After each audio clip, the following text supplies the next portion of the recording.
Hello everyone, আসসালামু আলাইকুম। সবাইকে শুভ সকাল। তো কিছুদিন পরে রোজা মাস চলে আসতেছে। রোজা মাস আসার পরে তো আর সকালে এমন নাস্তা করা হবে না। তো ভাবলাম একটু শেষ নুডলসটা খেয়ে নিই, কারণ এগুলা নুডলস রেখে দিলে পরবর্তীতে পাকোড়া খাওয়া হয়। নুডলসের পাকোড়াটাও কিন্তু মজা লাগে। তো আমি গল্পের তালে তালে এখানে ক্যাপসিকাম কুচি, পেঁয়াজ কুচি, কাঁচামরিচ কুচিগুলো দিয়ে দিলাম, ভালো করে কষিয়ে নিচ্ছি। একটু ভালো মতো বেরেস্তা করে নিলে কিন্তু বেশি মজা লাগে। তারপরে আমি ডিমটা দিয়ে দিলাম। ডিমটা কষিয়ে নেওয়ার পরে একটু নুডলসের মশলাগুলো দিয়ে দিলাম।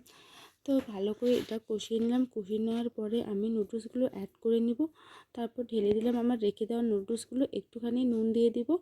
নুন দিয়ে দেওয়ার পরে পরিমাণ মতো দিলে খুব বেশি ভালো লাগে। কিন্তু যে কোনো খাবারে লবণটা বেশি যদি হয় তাহলে কিন্তু একদমই ভালো লাগে না বন্ধুরা। তো আমার নুডলস বানানো হয়ে গিয়েছে। এখন আমি এটাকে টেস্ট করব, দেখি কেমন হয়েছে। বিসমিল্লাহ, অনেক মজা হয়েছে বন্ধুরা, অনেক সুস্বাদু হয়েছে। সবাইকে অনেক ধন্যবাদ।